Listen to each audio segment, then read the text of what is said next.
Welcome to the 11 Warriors Show. Jason Priestess, Chris Lauterbach coming at you on this cold Thursday morning, January 18th, 2024. I had to catch myself. I wanted to say 23. No one writes checks anymore. I don't, at least. Do you write checks? Very few. But yeah, I wrote one today and did it correctly. Did you? Yeah, I mean, that was the old thing, right? I keep writing the old date on the checks. I can't remember the last time I wrote a check, so I don't. Don't worry, they'll cash it. So. Yeah, they will. It's so much that it's just making sure you get the date right on reads like this. But it's 2024, man. Here we are, 23 years ago today. Jim Tressel, way back in 2001, on the floor of the Schottenstein Center, gave one of the greatest speeches in Ohio State history. Proud of our young people in the classroom, in the community, and most especially in 310 days in Ann Arbor, Michigan, on the football field. That was pretty great, huh?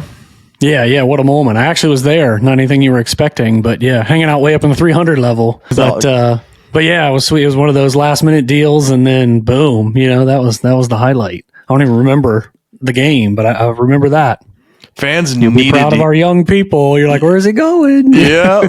And fans needed to hear that, man. I mean, it's been a while. Yeah. Oh, yeah. And he delivered, man. Credit to Jim for delivering. I wonder if Ryan Day is going to show up at the shot here in the next week or two and have Holtmann kind of hand him the mic. Holtmann would be glad to hand anyone the mic right now, hand it to Ryan Day and he gives something similar and get back on track. But 23 years ago already. That's not like that to make you feel pretty old, right? Yeah, I mean, it turned the tide in the rivalry up until just the last couple of years. Been riding that wave that he started in that moment. Yeah, sure have. A lot of news to get into on this show. We're going to start real quick, just get into it. Alabama players in the portal, man. A little over a week ago, Nick Saban retired. And although the Tide moved quickly to get a new coach, brought in Kalen DeBoer from Washington. And credit to how quickly they did that. They got a good coach, I believe, and you have to now because that 30-day transfer portal window opening brought someone in quickly. But still, there's some leakage, man. Some guys leaving that Alabama roster, and there are two of them in particular, probably pretty interesting to Buckeye fans. One player of special interest to Ohio State fans, safety Caleb Downs. According to 24/7 Sports' Steve Wiltfong, Downs will enter the portal as soon as today. Hopes to make a decision within 48 hours. If you remember, ahead of the 2023 signing day, Ohio State finished second to Alabama for down services. He was the number one safety in the 2023 class, and boy, did he ever live up to the hype as a freshman. Started every game as a true freshman, running with the ones, basically from fall camp all the way through the season. Won the Sean Alexander Freshman of the Year award, is the best freshman in all of college football. SEC Freshman of the Year, second team AP All-American, led Alabama with 107 tackles, 2 picks, 4 PBUs, even returned a punt for a touchdown. This is a dude, man. And he would look great in the scarlet and gray. Slide right in for the departing Josh Proctor at free safety. And clear a path for, maybe Sonny Styles to pop over to Will linebacker or something like that. So would definitely be a boon for the Ohio State defense. Going to be tough to get the guy, man. He's a Georgia native, grew up about 33 miles from Athens, and his position coach at Alabama, Travaris Robinson, was just hired by Georgia as co-DC and safety coach. So a little bit of an uphill climb, but man, Ohio State is swinging for it. A little bit. Everything you rattled off there was like, okay, that doesn't seem favorable for Ohio State. That doesn't seem favorable for Ohio State. The 2-day thing, you let off with the, he wants to make a decision in 48 hours or whatever. I'm like, well, they're dead in the water. But he has been to Columbus and that whole thing. But gosh, man, I think maybe, the biggest deal is that his position coach at Alabama, as you mentioned, Travaris Robinson, is, at Georgia now. I don't know, man. No inside scoop here, but gosh, I'm, my typical pessimist vibe, I think is going to play well in this moment. I'm going to say, yeah, okay, cool. That'll be hitting the lottery if they can get, if they can get this kid. But my gosh, a talent. I mean, he is an elite safety already. Yeah, he's legit, man. He would plug and play right away, would upgrade the back end of the defense immediately. Yeah. Again, gives Ohio State some options, man. You want to move Sonny to linebacker, you can do that. All of a sudden with a move like this.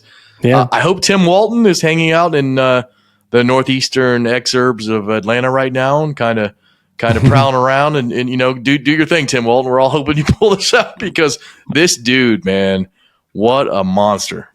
That is a good point that, maybe Ohio State's best recruiter of late. I mean, obviously he and Hartline are both dogs when it comes to that. But, at least he's in that, in that position group where that Walton would be the guy going after him. So yeah, hopefully Ohio State get good news, but it feels like that's definitely one where you swing for the fences and, it's gonna, we'll see how it shakes out, but man. I'm okay with trying it. Not to get too excited about him in this backfield. Yeah, it is a tough hill, but like, my favorite team didn't have him last month, so they don't have him next month. What's the difference? But at the same time, you got a shot. Even if it's a small shot, you got a shot. You didn't have that shot 10 days ago.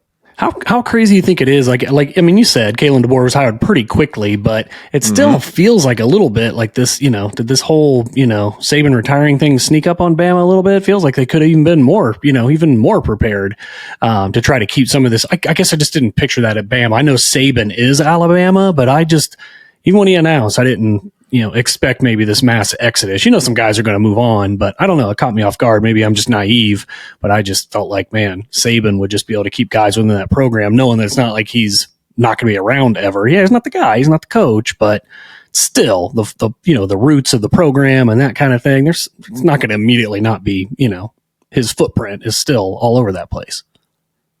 Yeah. I mean, I think it caught all of us off guard when Saban announced his retirement. And kids go there to play for Saban, especially defensive players, because he's a defensive guy. Yeah. I get it.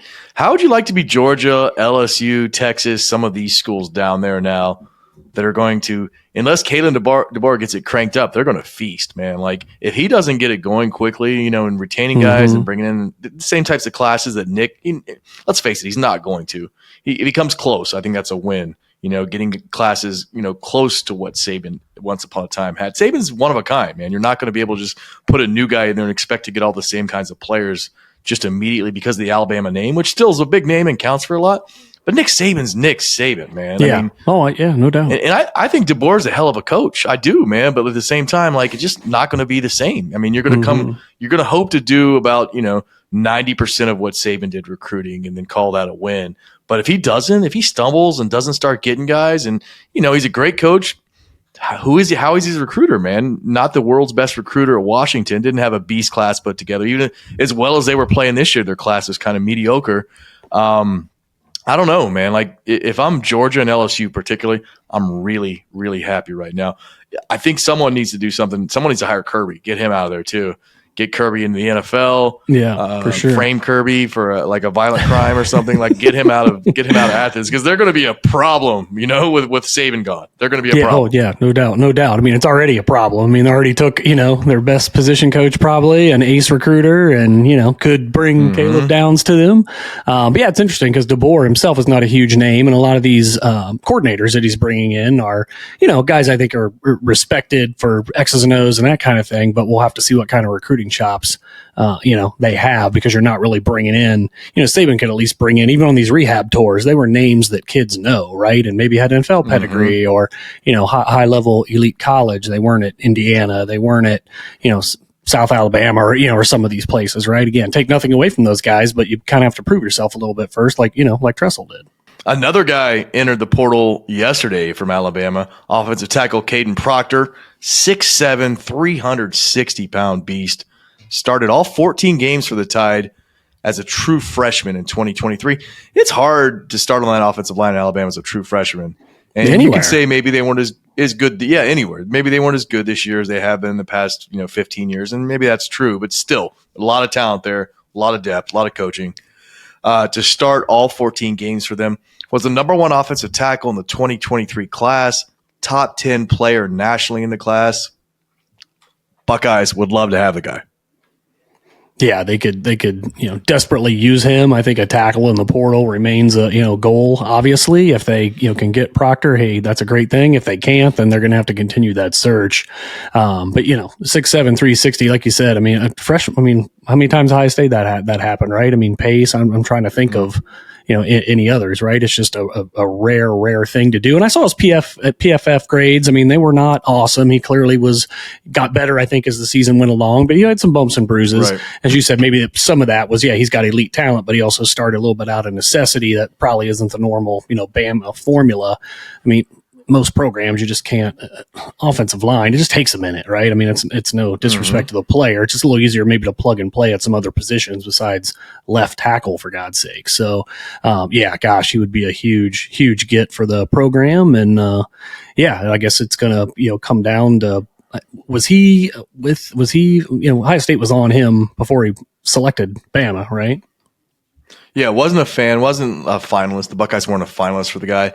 He's from Des Moines, Iowa. Yeah. And right now the Hawkeyes are the front runner to bring him home. There's some talk that he might have been a little homesick in Alabama. And what a get for Kirk Ferentz if he can bring him home, because I know they produce great offensive linemen, really good pedigree of OL at that school too. So they've got a good pitch, but can Ohio State's NIL make a difference? Does that not matter? They pump OL out in the NFL. Iowa does. Offensive linemen and tight ends, that's their gig, right? But I mean, that offense the last couple of years, if you're not, I get it, you play line, but you still probably want to score some points when your team has the ball, win some games, right? Yeah, I get the whole homesick card for sure, but gosh, if you go to Bama, you're thinking, I want to get developed, but you're also planning to win while you're there. Right. Maybe his priorities have changed. I don't know. I mean, I guess you could say, I was Big Ten West, but that's gone. I was not getting anywhere near any of that stuff anymore, right? Not with no divisions and 4, teams better than Iowa pretty much coming in. Yeah, we'll see what shakes out. So the 2 Bama players, Ohio State's got maybe a small shot, probably a bigger shot with Downs than Proctor at the moment, but both, probably not, high probability guys for Ohio State, but never count it out, man. Crazier things have happened, and Ohio State's got to make the call, right? Got to make the pitch and say, we'd love to have you here, and let's see what happens, and maybe they catch a break here. Saban's retirement led to this. We discussed it last week, man, the domino effect that was going to take place because, coaches leave, the transfer portal window opens for that team for 30 days. So it's already affected 3 FBS programs. Alabama's when Saban left, Washington when DeBoer went to Alabama, and now Arizona when Jed Fish left Arizona to go to Washington. Huskies decimated, man, their entire starting offensive lines basically in the portal, plus 5 others from their 2 deep on offense. Last night, news came in that 9 Arizona players entered the portal in 30 minutes. Maybe they joined Fish at Washington. Chance of that happening. Who knows? If Michigan opens, that's another roster that becomes available. And just imagine, maybe it's a long shot or maybe it's a small chance of happening. But if Michigan hires someone like Brian Kelly to replace Jim Harbaugh, if Harbaugh goes to the NFL, LSU's roster is open all of a sudden.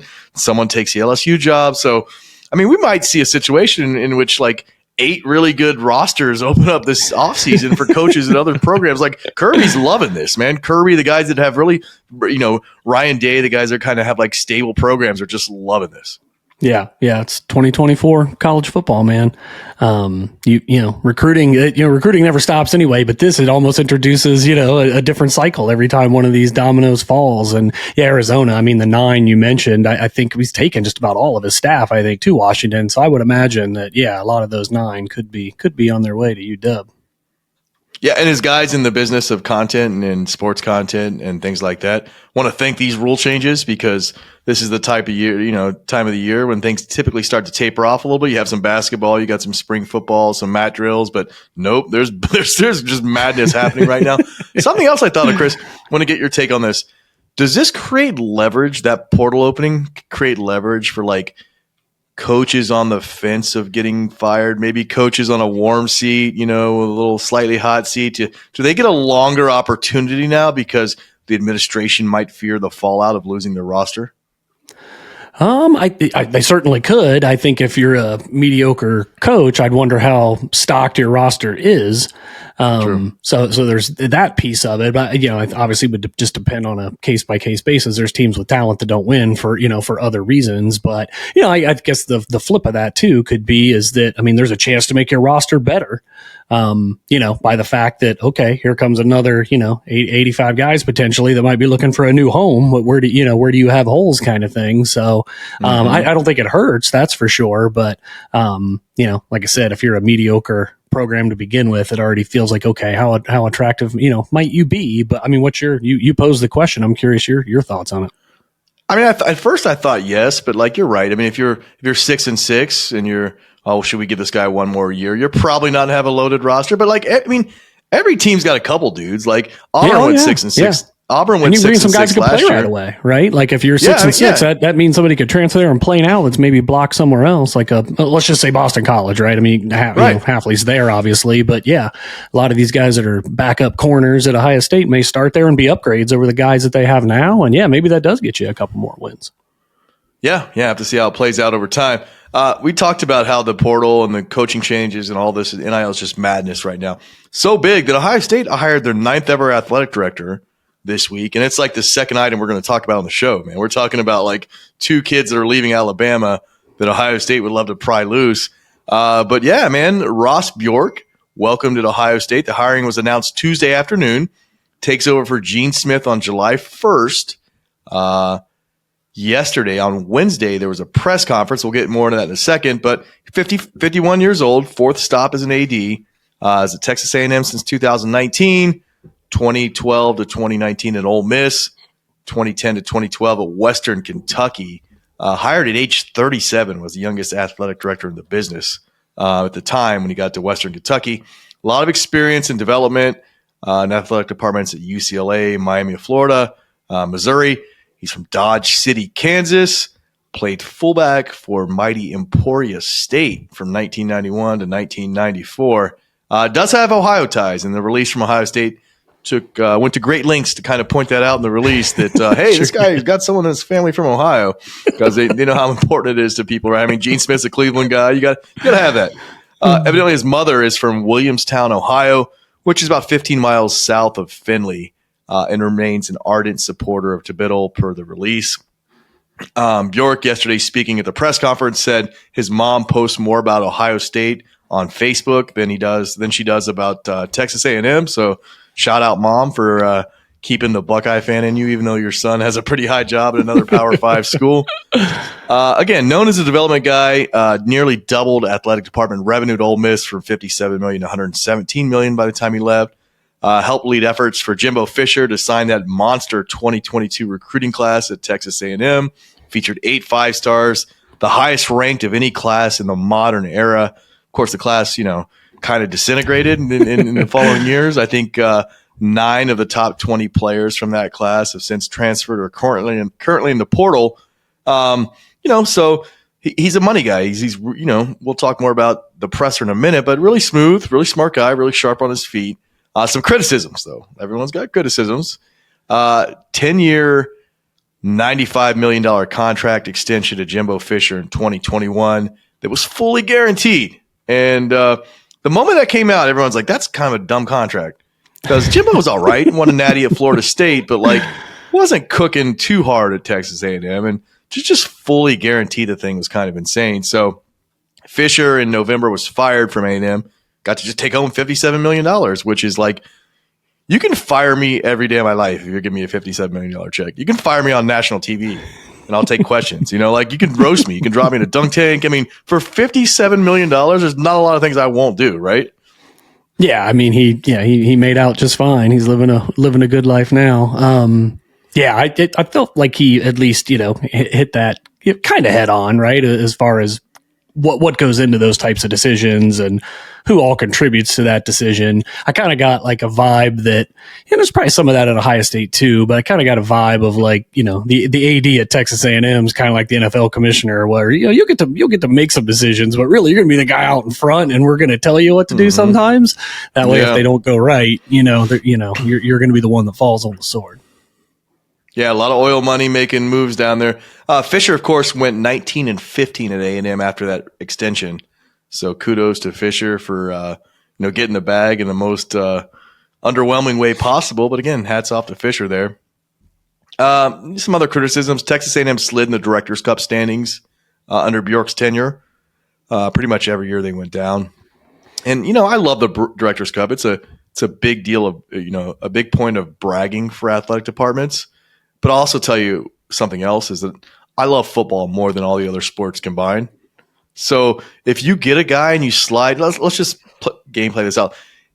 Hypothetically, Ohio State slides in the Directors Cup. Some of the other sports don't do as well. But football becomes a monster. Are you okay with that? Yeah. I mean, no disrespect to the other sports, but I want to see what I want to see is that he can help elevate football, even though it's obviously upper crust right now. And then I want to see, an AD that, is going to peripherally make me feel like they take winning with men's basketball more seriously. Those are the two things that I want. I don't want any of these other sports to be disbanded, and I hope they all win national titles, but I'm not going to sit here and lie and say I really care all that much. Like, I hope Pistol wins a national title, but I probably only know because I read it on 11 Warriors, not because I was following their schedule or any of that, right? Again, no disrespect, but I mean, that's the reality for 90% of fans, I think. So, yeah, I think Ohio State's got the resources to sustain those other sports and be good. But yeah, if they're not top in the Directors Cup, me personally, I'm not really going to notice it too much. Yep, absolutely. Same way, man. He, get football humming, keep football humming, make it a top 3 program every year. And then, don't let the other sports slide. And I think he's done a great job. And then, I feel like if you're continuing to make that money in football, right? Like, the TV contract and that kind of stuff, but you win natties, you stack more of those things. There's even more money to be made. If you're a champion for football breaking off, there's going to be more money for schools like Ohio State that are in that upper crust. That can only, to me, do good things for those, those non-rev sports. Under his watch, Ole Miss was hit with a 2-year bowl ban, had to vacate 33 wins. We'll talk about his presser in a minute, but he talked about some external forces kind of doing their thing. He defended Hugh Freeze. Maybe you could make a case that he defended him when he shouldn't have been defended. This is new OSU president Ted Carter's first hire, presumably with a ton of input from Gene Smith. In fact, Bjork will start at Ohio State on March 1st as senior advisor to Gene Smith, and again take over. His first day will be July 1st, so 4 months to kind of learn on the job. Not a bad gig. See what he's getting paid for those? $175,000 a month, I think I saw. A month. A month. Yeah. $175,000. I can't even wrap my head around that kind of money. $175,000 a month. His contract, once he takes over full time, $2 million a year for 5 years. Good gig, a lot of pressure, a lot of work. He will definitely earn it. That presser, man. Again, he's sharp, speaks well, great on his feet. Led off with an OH, which smart of him to prepare that. Kept saying the Ohio State the whole time. He missed he's got to add the word university in there, get it right, but we'll let it slide. He's new. He's trying to fit in. Let's listen to a few things he had to say in that presser. First up was his vision for Ohio State athletics. Be not afraid. Embrace high expectations. Win at the highest level. I get it. I know what we say, the school up north. I totally will get it, and every single day, we will be ready and prepared. I loved it, man, when he said he gets it about that school up north, man. Laid out a pretty good vision, but, said what he had to say because, that's what matters here, right? Oh, yeah, no doubt. I mean, he's going to figure out ways to weave that in just like the OH. But yeah, embracing the high expectations, talking about, the school up north. And I get it. Those are things you definitely want to hear. He said it in a few other spots too, but I like the whole be not afraid. Like, he just seems like he's got a kind of a bold, hey, let's not be afraid to, let's not be afraid to win. Let's not be afraid to swing for the fences kind of thing, which I liked. And even kind of predating that, I think is relevant to this vision piece when he talked about what an athletic director does. Like, what does the AD do? He talked a lot about resource acquisition and wasn't just talking about NIL. He was talking about corporate, funding and those things. And I know that's something you've talked about before of maybe that's a place where Ohio State could, maybe they've got an opportunity to lean in a little bit harder. So, when you think about, he wasn't just talking about NIL, he said resource acquisition. And I liked how he kind of spelled that out. And I think you need that to happen to really feed into that vision. Yeah, that's a great point. And I'll point out he's the first Gen X athletic director at Ohio State. So he's going to have some swag, some confidence, maybe some new way of doing some things. He also discussed a new model for college sports and his vision for where he kind of sees things going. There's a lot of change out there going on right now. And here's what he had to say about that. We need to deconstruct and recreate the antiquated NCAA governance and divisional structure. At a minimum, there needs to be consolidation of the highest resource programs around a new financial and governance model. We either take action now, or action will continue to be taken upon us. Enough conversations, enough lobbying, enough legal battles. It's time that we make a plan as an enterprise. And I look forward to locking arms with Commissioner Petiti. I loved his comments there. He called the NCAA antiquated, which, 10 years ago, Ohio State would have never said that, or anyone at Ohio State that feared like an investigation. They would have not dare say anything like that. He said, we can take action now, or action will continue to be taken against us. And that's so key to recognize that, because a lot of the decisions, the rush into NIL, some of the other stuff, has been because of court cases that the NCAA did not prepare for, weren't ready to have happen, and have gone against them. So I love hearing that. Yeah, I like that as well. His whole slogan, like you said, take action or suffer more action against us, I thought was smart. But the other thing I really like there that I really hadn't thought about until the presser, and not that he can do this himself, but, SEC Big Ten, you feel like it's more rivalry than it's partnership. And when you talk about these, highest resource programs, that's the Big Ten and that's the SEC. So if you are going to break away, or you are going to, change some things, and remove silos, he talked about that a lot, right? Like, kind of conferences just looking out for themselves and that kind of thing. If you are going to build a bridge, that has to happen if you're going to be able to come to some sort of truly different, truly unique model that's not what today looks like. You're going to need those two conferences to be in lockstep. And again, he's not going to do that by himself. He's an AD, not a president, not a commissioner, but knowing he's got kind of that SEC background, he was complimentary of Sankey, and then now he's in the Big Ten. Could that be something that just, kind of a piece of the puzzle when you think about trying to bring those two together? Because, if there's going to be a super conference, there'll be other teams outside of SEC and Big Ten, but those are the two conferences that are really making college football go right now. That's a great point. Maybe at some point too, we get a Big Ten guy to go down there and take over the Alabama or Florida job. Then you get some more crosstalk guys that know each other, can work together, instead of what we've seen the last 25 years, where it's two conferences, both in their each corner, kind of talking shit about each other and going about it on their own.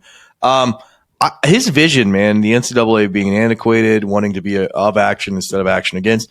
I honestly think that was a big consideration for this job. I think Gene and President Carter realized that we're at a very, tumultuous time in college athletics with a lot of moving parts and wheels and changes afoot. And then they needed someone who maybe had some vision and maybe could navigate through this, because, there are a lot of guys, Mark Emmert, NCAA, some of the guys that ran the Pac-12 the last 5-6 years just weren't those guys. And you need, it doesn't have to be a guy, it could be anyone, but you need a man or a woman that can do that now. Yeah, I don't think there's any doubt. I mean, we'll see, if he's the guy here or not, but I do think what he's talking about all makes sense as far as, just, again, the silos and the, those two conferences coming together and some different things. It's all the right stuff, but, that stuff's all easier said than done too, because you got egos, you got money, you get, you got all kinds of stuff involved that are even much higher than the athletic director level. Here's what he had to say about Jimbo Fisher and Hugh Freeze and some of the criticisms that he's had to face, especially since news broke of his hiring. As we went through whatever it was at Ole Miss, whatever it's been at Texas A&M, you own those decisions. If they happened on your watch, maybe you were responsible and maybe you weren't. But at the end of the day, it's the Harry Truman quote, "The buck stops here, I'm the AD. If anybody wants to blame anybody, blame me." I love that. He's going right to the Harry Truman quote, "The buck stops here." Truman, a guy from, nearabouts Kansas, a little bit over one state over, but had to go historical, and I appreciate that. For the Jimbo thing, he kind of alluded to it was an institutional thing, and you touched on this earlier, where maybe there are some forces outside the athletic department that have a lot of power and a lot of influence, especially at a school like Texas A&M, in a part of the country where there's a lot of oil money, that wanted what they thought was a high caliber coach to sustain a really high caliber program, and wanted to get some of that locked down for a long time. Yeah, well, at that point, I think they were 9-1, something like that. When that was going, you felt like there was some momentum that, they ended up signing a great class. Like you said, it disintegrated, but they were doing some good things there. Yeah. And to me, like, I'm not in position to, defend or crush this dude because I just don't know enough about him yet, and I want to see him in this environment kind of thing, right? But yeah, I think between the Fisher and the Hugh Freeze stuff, I'm a little more, icky about the Hugh Freeze stuff than I am Jimbo, because I just feel like at Texas A&M, they hadn't been relevant in forever. They got a chance where, they're think they're going to knock on the door and do that, and in a situation where they hadn't been a lot. And yeah, the shot callers down there, I don't think are the AD. So, but he still said the buck stops here, blame me, that kind of stuff. So I thought that was all good. The Hugh Freeze stuff, he talked about going on facts and that Freeze had been compliant up to that point, and that Freeze had a personal failure. But like I said, that one to me just felt like getting in bed with him to begin with didn't really feel that great. So I'm hoping between those two things, if there was something to learn, he learned more from that one than the Jimbo experience, because I don't think that's quite as similar as what he might encounter at Ohio State. Here's what he had to say. He was asked about evaluating coaches. Here's what he had to say there. People always look at it like, well, that's not your coach, or you didn't.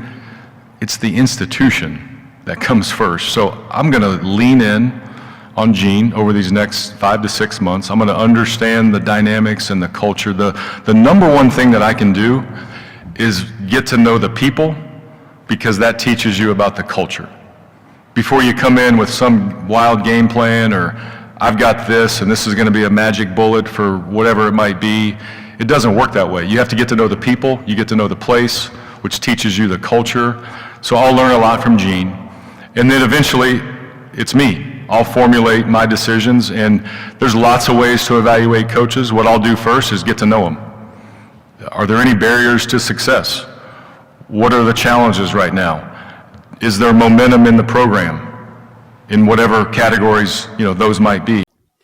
That's an interesting answer, because kind of like threw something out there to maybe some Ohio State coaches that are probably worried a little bit right now with a new AD coming in, and they're losing the guy that maybe protected them for a little bit, and said he didn't care about a guy or a woman not being his hire. Mm-hmm. The institution came first. I thought that was a nice little olive branch, and and it's basically, in my eyes, what he's saying is, to people that, maybe a certain coach who's, underachieves in January, and a lot of fans want him out of here right now, is saying, turn it around and make it happen. You keep your job. I don't care. You're not my guy. That's not important to me. I just want what's best for the institution. First, he says he's going to get to know the coaches and find out their barriers to success. Is there momentum in the program? Momentum in the program is another interesting one for someone like Chris Holtmann. Yeah, that one stuck out to me. Is there momentum? Because he's basically saying, like you said, hey, I'm not coming in with any preconceived notions. I'm not coming in thinking, hey, you're not my guy or gal, so therefore that's going to be a problem. I want to get to know the people, understand how it translates to the culture. Hey, what are barriers, right? What are things that I can do to help you succeed? But at the same time, you've got to then boil it down to say, are you winning or you're losing? And if you are trending in the wrong direction, okay, what is causing that? Because that backward momentum is not what we're about here. So I appreciated the sentiments there. I'm sure we'll talk about it later, but you definitely felt like the way he talked about Day was one thing, and then the hoops program was a little bit different animal. Yeah, and here's what he had to say about Day. Coach Day and I spent about an hour together on Monday as part of the meeting process to finalize everything. Obviously, I didn't know him personally, but know a lot of people. We have a lot of similarities in terms of crossover. Brilliant mind in the game of football, high-level leader, knows what championship football looks like, knows how to put all of those pieces together. Pretty glowing stuff. Said he spent an hour with Day on Monday before he was announced as the hire. Called him a brilliant mind in the game of football. High-level leader, knows what championship football looks like it, but also said, we get it. The game matters. Mm-hmm. And, that's basically my assessment of Day. I love him. I think he's a great coach. But the game matters, right? Yeah. Game matters, and it sounds like he's confident that that what matters in that game, the outcome is going to turn around, because he said, he's going to get it done. We're going to win championships and all those kinds of things. Definitely felt like, pro Day, which is easy to do right now, because I don't care who the athletic director is. Fans can think whatever they want to think. Ryan Day is not going anywhere until at least after you see how next season shakes out, period. And with him coming in right now for this presser with momentum that's happened over the last couple weeks, I don't know what else you would say. I think he believes everything that he said. Don't get me wrong, but it's, I think rational fans know that, kicking Day out is not going to be job one on Ross Bjork's agenda. Yeah, it certainly won't be. And they probably hit it off. And, like you said, he's got a full season at least and whatever beyond that. And Ohio State figures to have a really, really good football team this year. So it's setting up for Day to make a really good first impression. But, Bjork starts again his first day officially as AD is July 1st. He will be here March 1st as a senior advisor to Gene Smith. And I love the transition, man. I think it's such a good idea. You see it a lot. You don't see it a lot. I mean, it's great when you can do it. A lot of times circumstances with big jobs, they don't allow that. But sometimes CEOs will have transitionary periods where the new CEO will work alongside. And if you can do it, man, because there's so much. I mean, just think of the people Gene can introduce Bjork to in the next few months. Yeah, well, absolutely. Yeah, no, it's smart. Everything they're doing, is smart. Again, we'll see it. It's just a lot of the rhetoric is, oh, this guy's not going to work. Can't believe this. A&M celebrating. This is one of those jobs. I don't know who you're going to hire where people are just unanimously going to be, on board. So I'm kind of neither right now. I liked what I saw today. Don't get me wrong, but I'm also like, hey, let's see what happens when the rubber hits the road here. But I don't think there was anything from today that well, it could be some things, but I think he stacked more W's than he stacked L's today, right? Even as we reflected on Jimbo and Hugh Freeze and all that kind of stuff. So, seems to me like someone who does think differently about this stuff, like you said, being a Gen X and all that kind of thing could play in his favor. And having some time where he can work with Gene alongside Gene and kind of be along for the ride for a little while. I mean, I don't care what job you're doing. That's a huge help when you're, working with someone who's been around here for 18 years or whatever it is, in this role. I feel like, hoping he's the right guy for sure, but I feel like the plan to try to execute to help him be the right guy is spot on. And don't forget, man, there was a long stretch where Ohio State fans hated Gene Smith, thought that Tressel took the fall for Gene somehow. Well, that was my favorite conspiracy theory around it.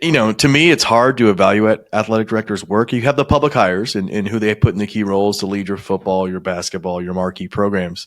But, a lot of the jobs behind the scenes too, man, development, meeting with, people around town, building your department, NIL, fundraising, like so much of it's behind the scenes. And you're in that job for that long, you're going to make some decisions that don't work out. That's a good point. You are not going to bat 1,000. It's impossible. There's too many big decisions that will come down the pike in a 3-year span, let alone like I said, a near 20-year span. So as someone who is pro Gene and thinks he definitely stacked more W's than stacked L's, as I was saying earlier, I mean, there's still L's, right? Like there's still some out there, but on par, is the university better than when he got here? I think that, I feel like that answer is yes.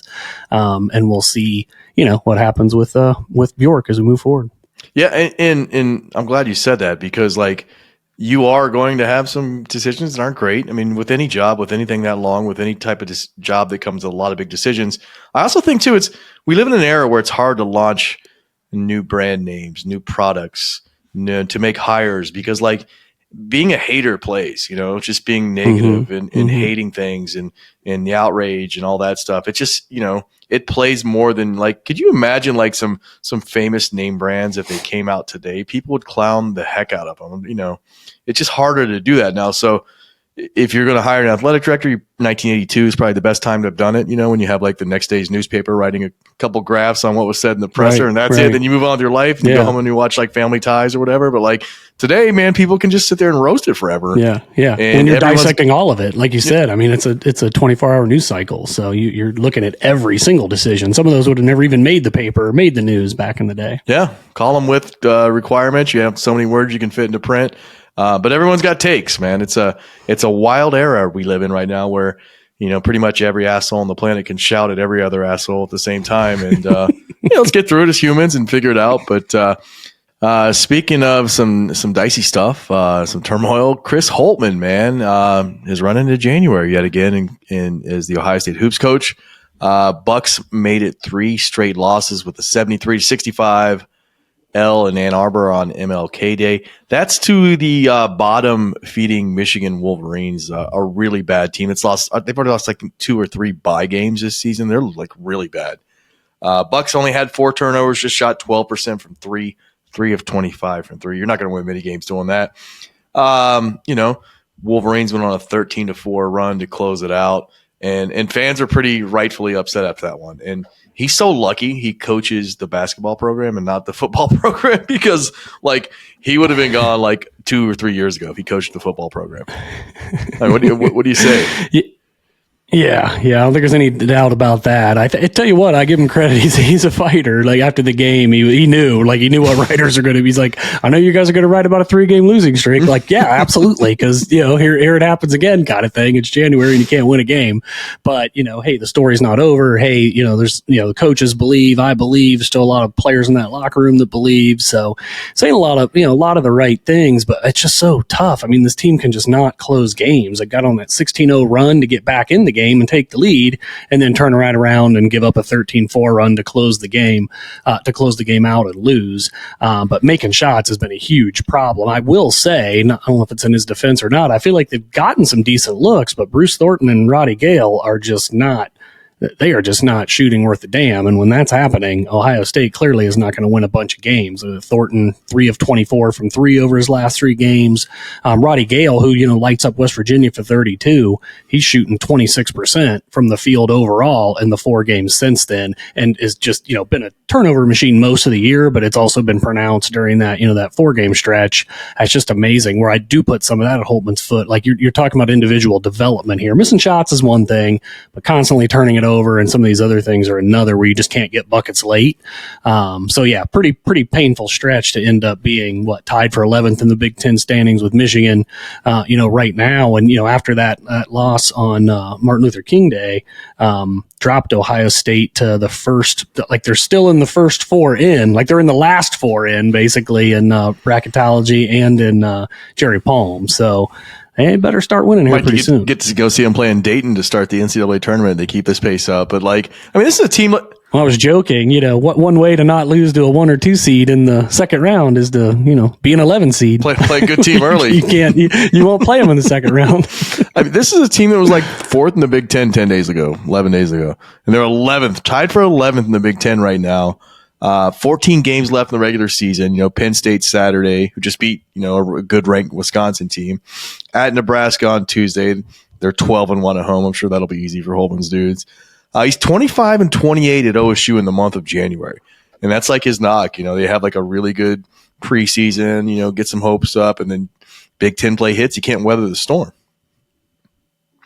Yeah, it's amazing. I mean, just when it flips to January, it's not so much it's January. What that really means is Big Ten play has started. Now you're playing tougher teams night after night that probably have film on a lot more film on you from previous year and all that kind of stuff, and it catches up to them in that regard. And that 25-28 mark you mentioned in the month of January since Holtmann's been here, if you take away his first year, he's 17-27 in January, in every year after his first, when he really leaned on a lot of Thad's guys that were here. And I got a lot more out of Katie Bates-Diop, no doubt about it, because KBD was healthy, but KBD, Jashawn Tate, Caleb Wesson, those were the guys on that first team that went 8-1 in his first year in January. So yeah, if you throw that out, which you can't, but just for perspective, 17-27 in the month. Yeah, Holtmann, we talked about Bjork earlier, and he had maybe some lukewarm comments. He was very ecstatic about Ryan Day. Clearly likes the guy. But with Holtmann, he says, he seems like a great guy. Seems like he's doing a great job. A little shoulder shrug or two. Didn't like losing the game Monday. That was more of a nod to playing the Michigan stuff than anything else. But, said you got to win championships. Not for the faint of heart. Expects championship. How warm's his seat, in your opinion? Yeah, I mean, I think it's warm. I think a lot of folks, are hoping that this hiring of an AD is well, okay, cool. That means he can, Holtmann can be fired because you don't think Gene's going to do it kind of thing. But, I also think Jardy might even been the one that asked the question. But, the question to President Carter was some degree of how would Bjork factor in any kind of decision-making kind of stuff. And I feel like Carter was pretty point blank that Gene is the athletic director until June 30th. We talked about what Bjork will do kind of riding alongside, and we'll see how those lines could maybe get blurred or whatever. But I don't think it's as cut and dry as people think that when March, comes around that necessarily they'll do that. Now, if Gene wants to do that, I think the good thing is that Bjork could be part of that process because, he can always say, like you said, I want what's best for the institution. It doesn't matter if it's not, my hire or whatever, but everybody wants to get hired by who their boss is going to be for a good while, right? I mean, even the prospective coach you might go get, I don't think wants to be hired by Gene if that happened. They want to be hired by Bjork because that's who's going to be their boss. So I don't think it rules anything in or out. I just, hoping you better get winning or you're going to rev up that conversation a lot deeper. Yeah, I mean, the fact that he's a senior advisor for 4 months starting March 1st, Bjork is, it just introduces a new variable because, like, previously, if he's just coming on fresh July 1st and just taking over Gene without that lead-in time as a senior advisor, then yeah, maybe Holtmann survives longer because Gene doesn't want to hire someone when the new guy's going to be here. But like, if he's working alongside him for 4 months and they're in office talking every day, you can come out and say, yeah, we both thought it was the best move, and he's taking over. He likes the move. I thought it was time, and then that's that, right? Yeah, 100%. I'm just saying I don't think it's 100% death sentence like a lot of folks are hoping it will be because they're just over the Chris Holtmann experience, which I totally get. I'm pretty much over it myself. But there are 14 games left in the regular season. History says there's no reason to think they're going to get hot, but he's not going to get fired in the middle of the season. So let's see what happens here over these next couple months. I mean, let him do his like Sweet 16 run first. Let's get that cooking, and then make a decision. It's the second best job in town behind the baseball coach, which I still think is the single best job in the city of Columbus is Ohio State's baseball coach. Like, you can go 500 every year, make $400,000 and keep a job for 20 years. Like, it's the best job in town. Because fans go to any Buckeye fan in the office today, walk up to someone and ask him what Ohio State baseball's record was last season. And no one in your entire workplace will be able to tell you what it was. Just impossible. Hell, most of them don't care about Major League Baseball anymore, so they're definitely not going to care about college ball, especially in the Northern baseball, where it's hard to compete. Yeah, just different. I mean, that's what I want to eventually become is the Ohio State baseball coach. So, Gene, if you're listening, Ross, if you're listening, I would love that gig. I don't know anything about baseball. I mean, but I would still like the job. A couple things to get to before we get out of here today. CJ Stroud cooked the Browns over the weekend. Guy had 274, 3 touchdowns, 0 picks, 45-14 win over the Browns. Numbers could have even been better, man. They only threw like 5 passes in the second half. Did not play their last 2 drives of the game. Just picked on Ronnie Hickman all day, and it seemed to work out. It's funny because it's like a guy he knew from practice. He's like, I know this guy. He can't cover. Let's go at it. And sure enough, he knew that guy. And it was, we know a lot of Browns fans. Half the, most 11 Warriors staff is Browns fans, and it was a good season for him, man. They kind of got to where they didn't think they would with the quarterback situation. Guys getting injured. Nick Chubb leaving for the season, and had a heck of a defense. But hats off to CJ Stroud. Youngest starting quarterback to ever win an NFL playoff game, 22 years, 102 days old. Led the NFL with 273.9 passing yards per game this season. Tough one for him in Baltimore this week. But, who wants to bet against CJ Stroud right now? We talked a lot when we were on the radio and some of the other stuff we've done about how he was the best pure passer in Ohio State history. And it wasn't close. You're just like, that guy throws balls that no one else here has ever thrown. So accurate. And he's doing it in Houston now. He's the real deal. Yeah, imagine you're queuing to me. That's right. Imagine you're like a Texans fan, and you're like, oh, okay, we got 2 really good draft picks this year: Willie Anderson, CJ Stroud, and you're like, oh, probably 2-3 years away. All of a sudden, you're in the second round of the playoffs, man. You're about to play the number 1 team in the AFC at their place, and you got a shot. I mean, Baltimore will probably win this game, but Houston has a shot. Absolutely has a shot with that guy throwing the ball. Yeah. Oh yeah, like you said, I mean, it's house money at this point, and if nothing else, it's just more experience for Stroud as they look forward because this franchise definitely looks like it has a bright future. As someone who's not an 11 Warrior staff member who's a Browns fan, I thought it was awesome all the way around. Browns had a nice season for everything that happened to them, no doubt about it. But yeah, you touched on it, man. I mean, Stroud just cooked Hickman a few times. He looks like a 10-year vet out there. I mean, he almost had a perfect rating. I saw Jordan Love ended up having a perfect rating, but yeah, just an awesome performance by CJ, and I wouldn't count him out this weekend. One of my favorite weekends of the year, man. You got 4 just really, really good games in the NFL, and I'll try to watch all of it. It's going to be cold. I'll be inside. I'm going to get some food and do my best to watch them all. Other news: Jim Harbaugh has interviewed with the Chargers and the Falcons already. And is this a new thing, or did this happen recently? I just wasn't teams are like, we've interviewed so and so. I felt like it used to be hush hush. Now they're like bragging about it. Like he came by, we interviewed him. He got some candy out of the candy jar. I don't feel like it's something you used to hear about. It used to be more hush, and now they're bragging about who they're interviewing. I guess there's some Rooney Rule stuff at play. You want to probably publicize those interviews. Yeah, got to keep score a little bit. Yeah, and keep your fan base engaged. But does it also set you up for, like, if you're the Chargers and those fans probably badly want Harbaugh, and you brag about interviewing them and then you hire someone else? I mean, does it not set you up to be like clowned on by your own fan base? Maybe the loss of some season ticket sales? Yeah, I mean, potentially. Yeah, I do think it's odd how I'd never noticed it before either. Now you got these, like they're not just tweets; they're like social media graphics. It looks like Ohio State's graphic team put something together like Harbaugh, like they've interviewed him.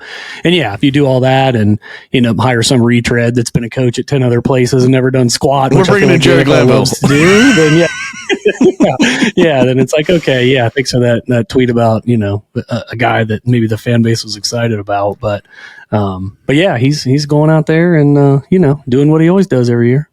He's doing that, and he's also supposedly negotiating with Michigan, which is like, I love this because the Michigan diehards, they're insiders who are just like massive homers, have been like, he's ready to sign his contract any minute now, and it's been on probably 3 months. He's supposed to sign this extension, at least. According to a report from Yahoo Sports, he's seeking language in this extension that gives him immunity from being fired for any result of ongoing NCAA investigations. And who wouldn't want a deal like that? I would like to have a deal at my workplace so I can't get fired for breaking the rules like that. I mean, who wouldn't want something like that?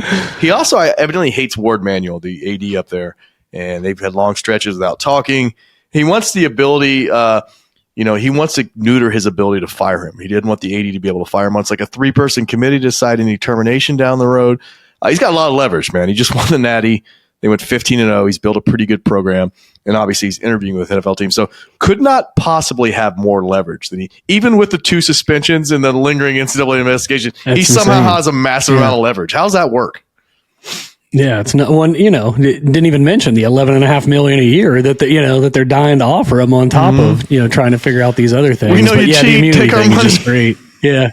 The immunity thing is so good because it's just as fans, you'll believe either side of that coin that you want to believe, right? For Michigan, it's like for their fans, it's like, well, yeah, it's because the NCAA is out to get him, so he needs that for when they railroad him or whatever. And, other fans like Ohio State fans are like, yeah, it's something a normal person that proclaims their innocence all the time. Yeah, they would definitely want immunity. In Weird.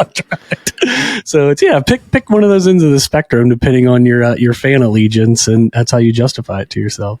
Yeah, I mean, it's almost like a Stockholm syndrome or like a battered spouse syndrome. It's like, he only beats me when I'm misbehaved, or something like that. You're like, he's who he is. But again, all this leverage, won a Natty, incredible, be fun to watch. I do think he's gone. McCarthy and Corum both announced they're leaving. It's a team that will be without a lot of talent next year compared to this year. A lot of graduating seniors and depth on that team.